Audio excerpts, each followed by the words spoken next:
Hi, I'm Norah O'Donnell, and this is Person to Person. Our guest today is Dolly Parton.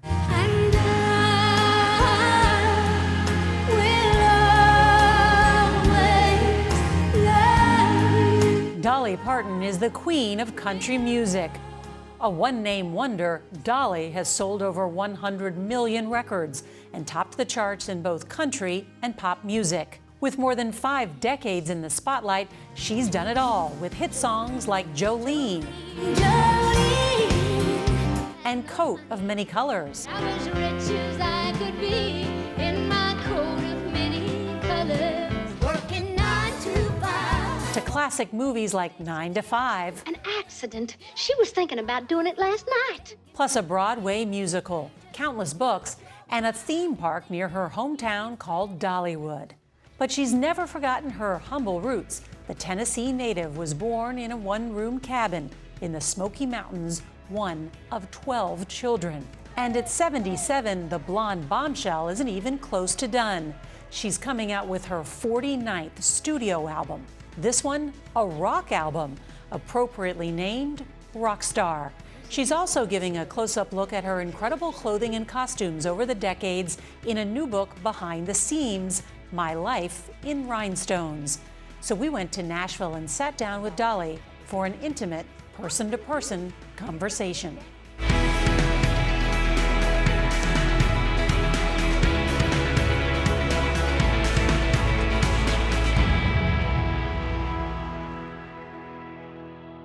Dolly, it is so wonderful to meet you. Well, I feel like I know you, but thank you. Same to you. Oh, thank you. So how did this project, Behind the Scenes, come to be?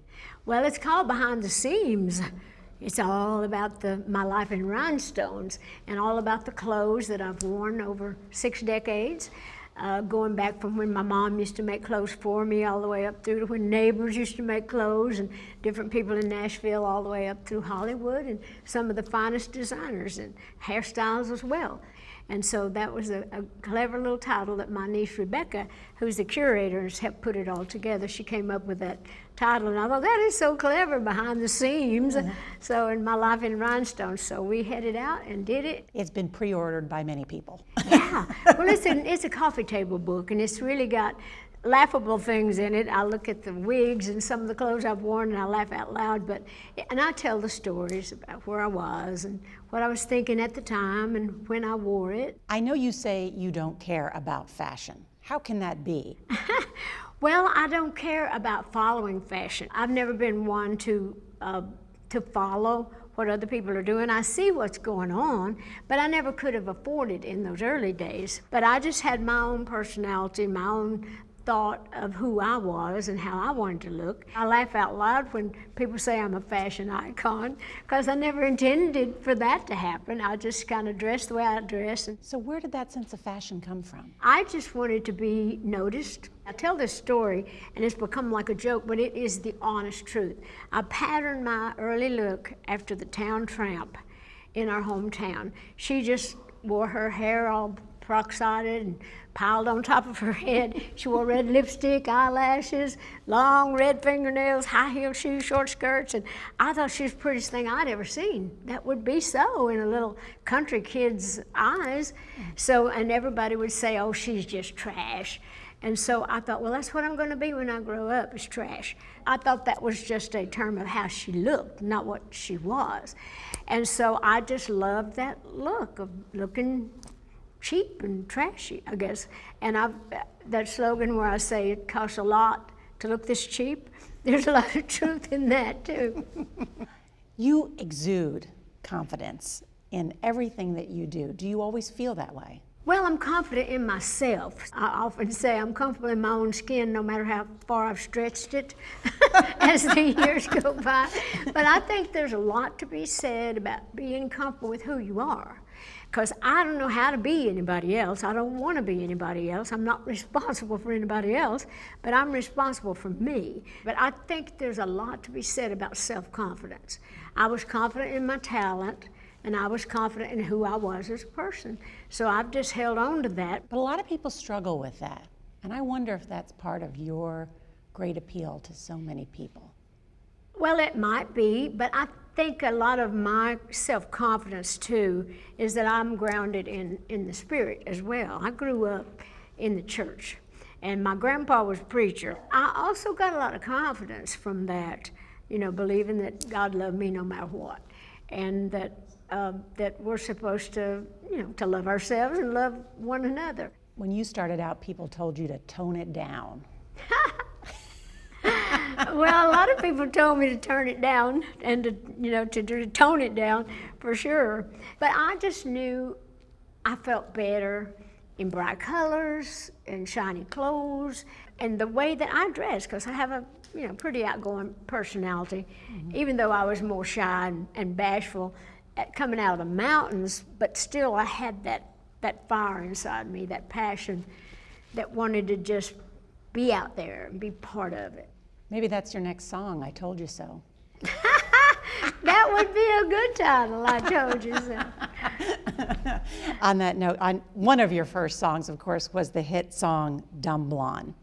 And you've never shied away from that self-deprecating humor. Well, that was my first chart record, but I still, to this day, when I sing that song, I think about the fact that, you know, just because I'm blonde, don't think I'm dumb, because this dumb blonde ain't nobody's fool. And so that was my first chart record, and I was so excited to have a record, and that really started my career. But still, I think about that title and what all that really has meant through the years. Of thinking you're dumb when you know better. Because you're a brilliant businesswoman. Well, I don't know how brilliant I am as a businesswoman. I think this is a good way to explain it, that I am a very professional Dolly Parton. I can't tell anybody else how to do it. I just know what I have, and I feel I know what I can do with what I have. And I surround myself with smart people that can handle the stuff that I cannot handle, and to do the things I'm not qualified to do, and I know what those things are. Behind the scenes is sort of like a walk down memory lane. Do you have a favorite costume? Do you have a favorite memory or a feeling from some of the clothes that you wore? Yeah, I do. There's many, many of them. I have a feeling about all of them, but three of the things, I guess, that I feel strongest about was when I became a member of the Grand Ole Opry back in 1969. That little outfit meant a lot to me because that was a big occasion. If you can make it to the Grand Ole Opry, you've really made it. So that was my dream as a child, to be a member of the Grand Ole Opry. And then, of course, My Little Coat of Many Colors is a song that's just stood by me and just become so many things. It's created a life of many colors for me, because that little song is so important. And I did a song years ago on the CMA Awards. It was called He's Alive.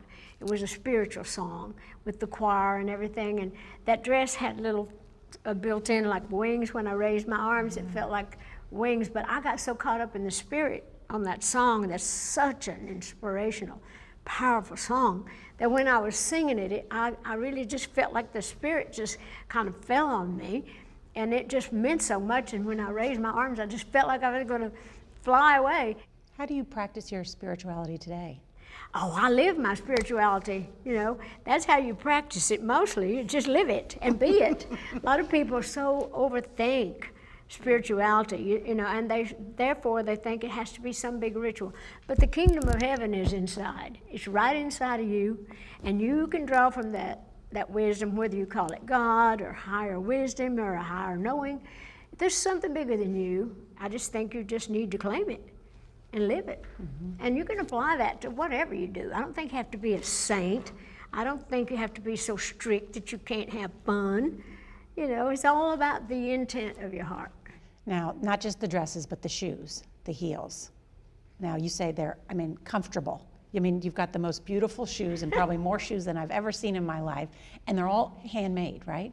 They are, mostly. I have a few that I find, but who said they're comfortable? Did you just say that? I think it says in the book that It does. I'm joking. But I mean, anybody that says, how do you walk in those shoes? I said, very carefully and very often. But I usually have my shoes made, and they do measure your foot, and they build the arch and stuff to where if you're going to be on your feet all the time like me, because I'm not going to be without my high heels. But I have tons of shoes. I've loved shoes since I was little, before I even knew I was going to be short. And love high heels, and since I saw the tramp on the street. And is it true, do you wear heels at home?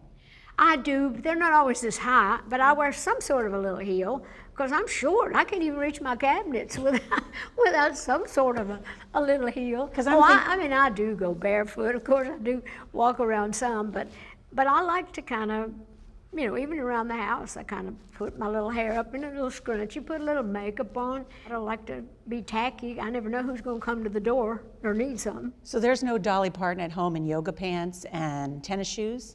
Yeah, if I'm doing yoga, if I'm doing something like that, but not if I'm not. We all thought that. We've got to imagine how is Dolly at home? She can't always look this great. You sleep in your makeup. I sleep in my makeup. Especially if I'm in LA because of the earthquakes, and I keep my clothes handy because you never know. Because if it comes an earthquake, you're going to head to the street, and of course the news is going to be out there, and I'm not going to be caught out there with that. Well, that's making the rest of us feel pretty bad. Well, I wear as much makeup as you probably, during the day, and then it takes a couple washcloths to get it off at night. Yeah. Well, I do that in the morning when I feel better. Yeah. I just want to do what I do, and I just do myself the way I do myself. I don't follow no rules with that either.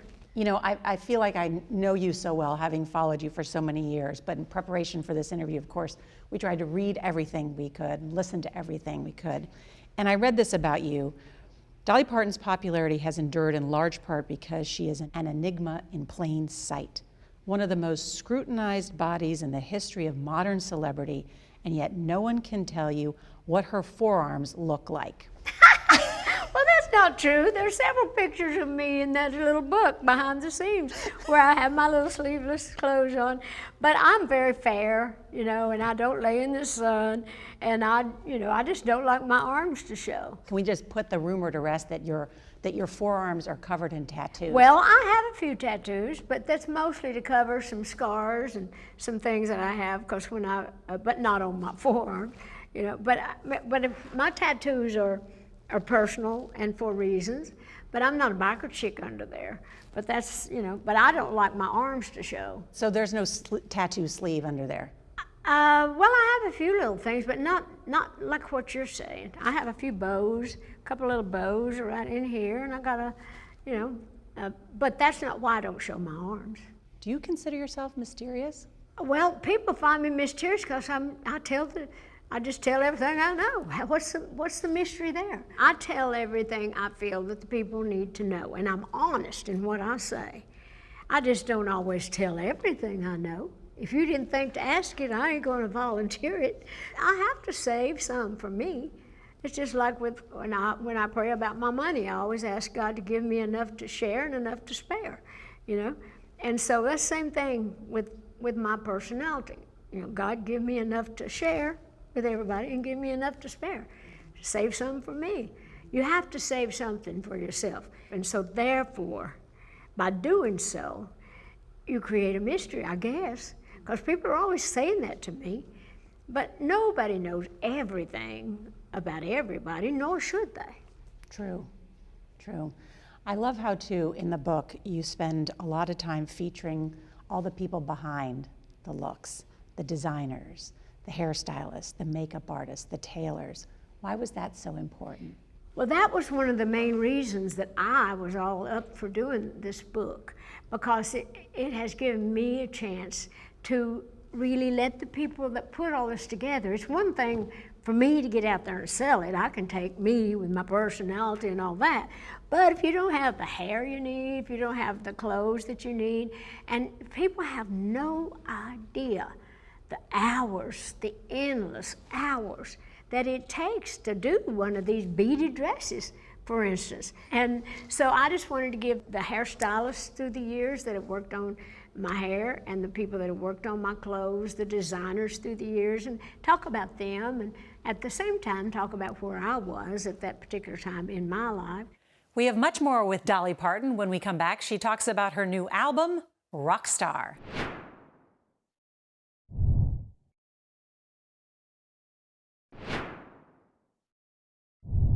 Let's talk about music, because you're one of the most famous country music artists of all time, if not the most famous. And you have done pop, bluegrass, and now a rock album. I'm a rock star. I laugh out loud at that too, just like I do at the, being a fashion icon. I laugh at that because I have, like you say, I've spent my whole life in country music. My husband is a huge rock and roll fan, and we've been together 60 years in May, but my whole life with him, he's had that rock and roll just blaring as loud as he could get it in the den or in his truck or in the car or wherever. So I'd hear all these songs, and I used to think that I would do a rock album someday, and then the time went on, I started getting older, and I thought, that'd be a joke now, for me to try to be a rock star, at an older age. And then they up and put me in the Rock and Roll Hall of Fame. And I didn't feel like I belonged there because I didn't want to take anything away from the people that had spent their life in rock and roll. And I thought, well, I'm enough like my daddy, Lee Parton, to think if you're going to give me something, I'm going to earn it.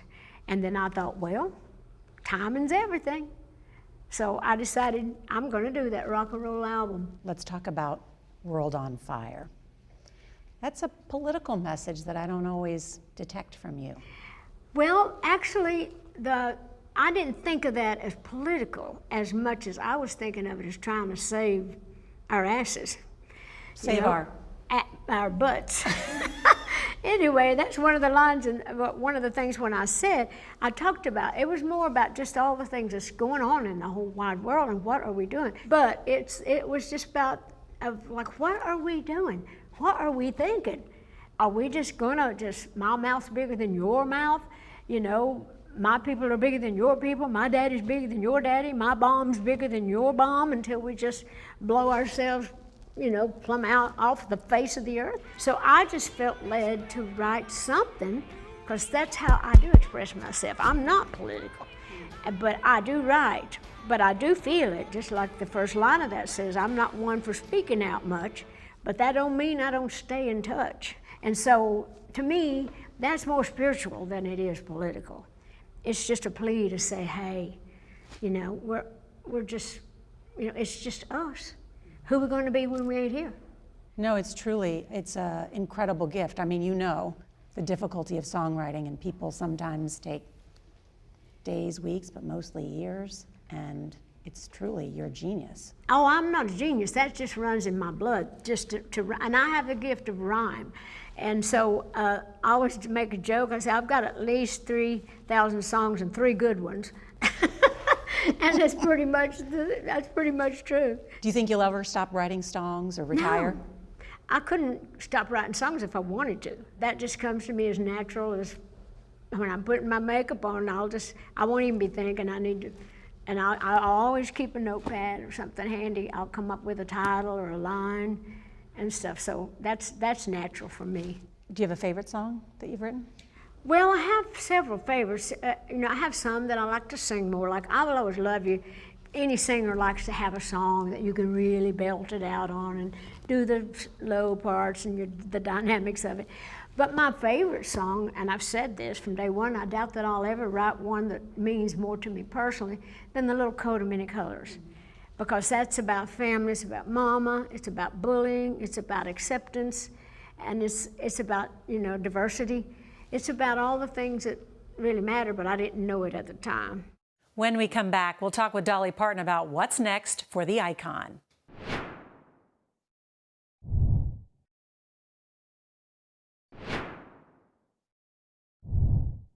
Many people may not know about all your contributions to science. $1 million to help develop the COVID vaccine. Why'd you do that? Well, at the time that I donated money for the COVID vaccine was when everybody was coming down with this dreadful disease, and everybody was thinking this is like the Black Plague. And I thought, well, I'm going to make a donation because I want to save my own ass as well as anybody else's if I can. But I just thought that it needed, research needed to be done, whatever it was going to be, whether it was going to be a vaccine or a pill or a whatever. I just donated to it just to try to come up with something, some kind of a vaccine for it. So I just felt led to do that, and I follow my heart on it. And of course, literacy, a cause that is near and dear to your heart. What you've done is incredible. Well, I've been around a long time, and I used to think, that if I did make it good, if I did prosper the way that I had hoped that I would be willing to give back. I'm always trying to do something to better the world. And I'm as proud of the Imagination Library as anything that I've ever done. And that's where we give books to children. From the time they're born, they get a little book a month with their little name on it so they can learn to, to read and love books. And so I'm proud of that program, but I'm proud of anything that I ever do that can help mankind in any way. You end the book with, watch out, there's a lot more to come. What's next for Dolly Parton? Well, I never know what's next. I always say that I wake up with new dreams every day, and the people that work around me say, yeah, I know, when your dreams are about to kill us. So that's pretty much how they feel. But I never really know. But there's a few things I still want to do. I want to have a line of cosmetics, and I want to have a line of wigs. I want to do more movies. I got a Broadway musical of my life story that I'm hoping to open in the spring of 25. So I've been working on that for a long time. So anyway, I'm always dreaming. I'm always doing, and I hope to do that till the day I die, which I hope is a long time from now. Thank you so much, Dolly. Well, thank you. Thank you. Nora, you're sweet, Yeah. and you did a good job. Thank you very much.